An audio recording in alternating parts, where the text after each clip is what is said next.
Lidhem tani me zotin Ledion Krysafi për të diskutuar për këtë situatë krijuar në Kosovë. Ju përshëndet zoti Krysafi, faleminderit që jeni me ne. Përshëndetje. Albin Kurti prodhon kështu një tjetër krizë politike në Kosovë, edhe pse arriti që të merrte 51% të votave në zgjedhjet e fundit, ato të 28 dhjetorit, sërish nuk arriti që të arrinte një marrëveshje politike me subjekte e tjera politike për të zgjedhur presidentin. Pse kjo situatë në gjykimin tuaj? Po kam përshtypjen që Albin Kurti nuk do dëshironte një president të ngjashëm edhe të siç ka qenë Vjosa Osmani, pra jo thjesht emrin, po edhe profilin e saj, siç ka qenë këto 5 vjet e fundit.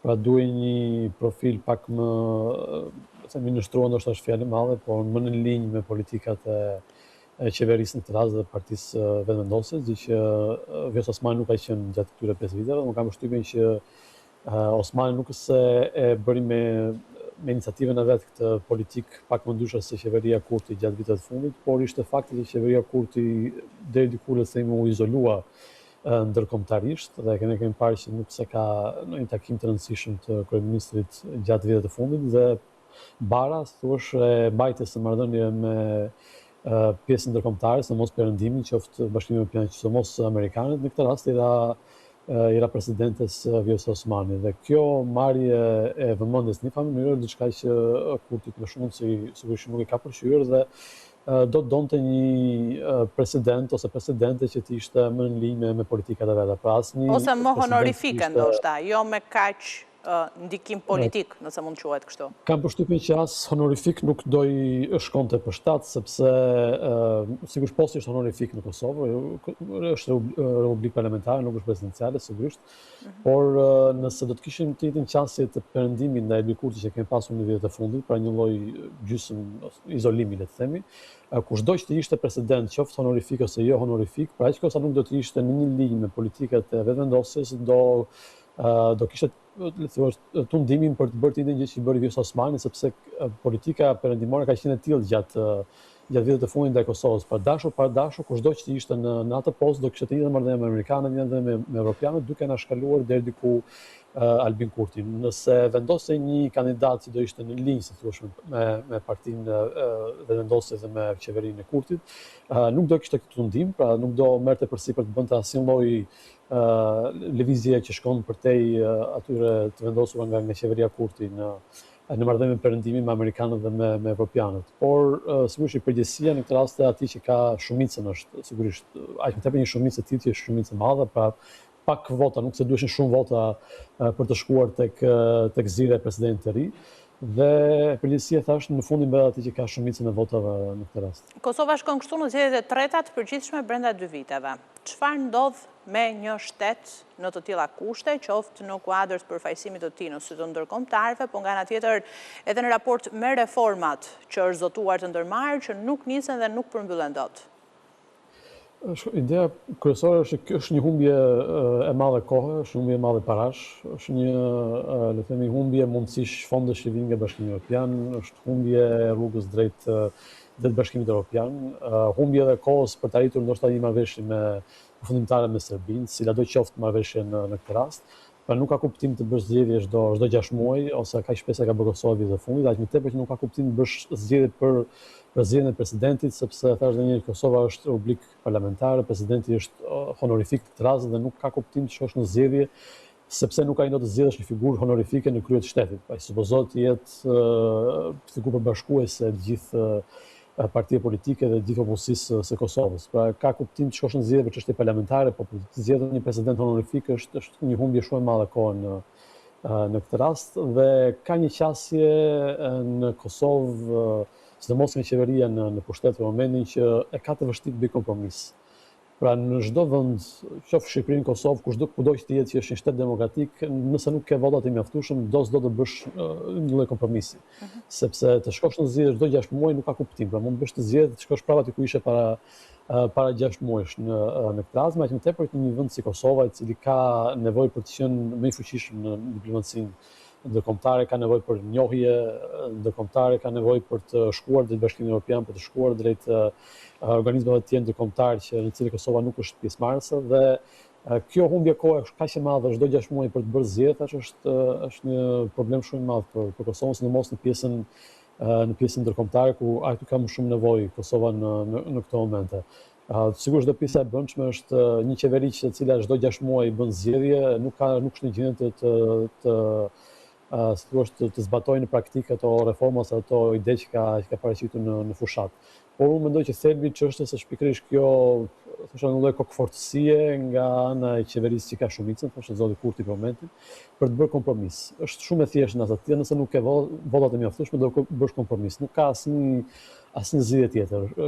Kjo lloj loje, si thua, me çdo kusht duhet fitoj njëra palë dhe palët tjetër të humbi të gjitha, është dëmtuese për Kosovën, dhe aq më tepër që nuk besoj se zgjedhjet do zgjidhin ndonjë gjë në këtë. Edhe në fakt kjo ishte pyetja ime, se zgjedhjet do të mbahen, por çështja e zgjedhjes presidentit do të jetë sërish aty.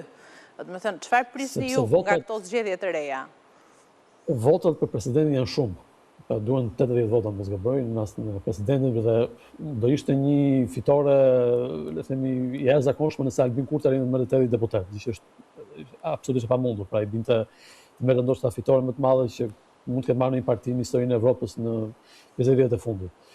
Pra, kjo prandaj thash ishte pa kuptim të shohësh në zgjedhje presidentin, sepse nuk e zgjidh dot si çështje faktin 80 votave në rastin e Kosovës. Nuk është e pamundur të fitosh kaq shumë vota, dhe aq më tepër që nëse një pjesë e qytetarëve të Kosovës bin me faj Albin Kurtin, ose nëse një pjesë e votave që ka pasur Vjosa Osmani rikthehet tek Vjosa Osmani, kjo do të thotë që parlamenti i ri mund të jetë më fragmentarizuar. Pra votat e Albin Kurti mund të jenë më të pakta, dhe mundësitë për të zgjedhur presidentin mund të jenë edhe më të pakta në këtë rast. Dhe qasja për të bërë kompromis mund të jetë edhe më e vështirë nga ana e Albin Kurtit. Kështu që nuk zgjidh gjë zgjedhjet në rastin e presidentit. Pra mund të zgjidhin në rastin e parlamentit, sigurisht sepse mund të marrë një shumicë të fortë që e ka marrë në zgjedhjet e fundit, por në zgjedhjet e presidentit është e pamundur të arrish 80 votat, dhe kam përshtypjen që as opozita nëse merr një rezultat më të mirë, dhe ajo do ketë pamundur të arrijë 80 votat, edhe në Albin Kurti nëse edhe përmirëson, si thuaç, rezultatin e fundit që mori 51% të votave, sigurisht do ketë thuajse të pamundur të arrijë 80 vota. Kështu që duan pas 6 muajsh me shumë mundësi do kthehen prapë aty ku ishin ditën e sotme ose këtë ditë të fundit në Kosovë. Kështu që është pjesërisht e palogjikshme sa është nuk zgjidhin absolutisht asgjë në rastin e Kosovës. Sa kaq përplaset që Vjosa Osmani ka patur me Albin Kurtin, i lexoni sikur do të cilin zhvillime politike në kuadër të rikthimit të Vjosa Osmanit si një aktore politike tani më? Ideja është nëse perceptohet kjo nga qytetarët e Kosovës. Pra nëse kam perceptuar si lëvizje të mirë ato që ka bërë Vjosa Osmani gjatë viteve të fundit në marrëdhënien e saj me Perëndimin, duke shmangur Albin Kurtin, dhe thash përsëri edhe një herë që kjo nuk ka qenë qëllimi parësor i Vjosa Osmanit, është diçka që ishte ngarkuar, si thua, në detyrë nga ana e Perëndimit për shkak të izolimit që u bë dhe që vazhdon të bëhet Albin Kurtit në këtë rast. Pra është diçka që qytetarët e Kosovës e vendosin në fundit, dhe kam përshtypjen që edhe qytetarët e Kosovës në këtë pikë me këtë zgjedhje ku ndodhen për momentin e kanë vështirë të zgjedhin. Sepse çfarë do gjë që të zgjedhin, qoftë kthehen nga njëra anë, qoftë kthehen nga ana tjetër, në fund nuk do zgjedhin dot presidentin në fund, sepse votat janë të tilla në rastin e Kosovës. Kështu që është diçka që varësi të perceptimit që mund të ketë qytetarët e Kosovës. Duhet të thënë që në përgjithësi në raste të tilla kanë votuar në mënyrë shumë pragmatike. Për shembull, zgjedhjet e fundit kur u pa që Albin Kurti ishte më afër shumicës, votuan edhe më shumë për Albin Kurtin, duke i dhënë një shumicë më të madhe, sepse ajo mund të zgjidhte krizën, si thua, në një farë mënyrë.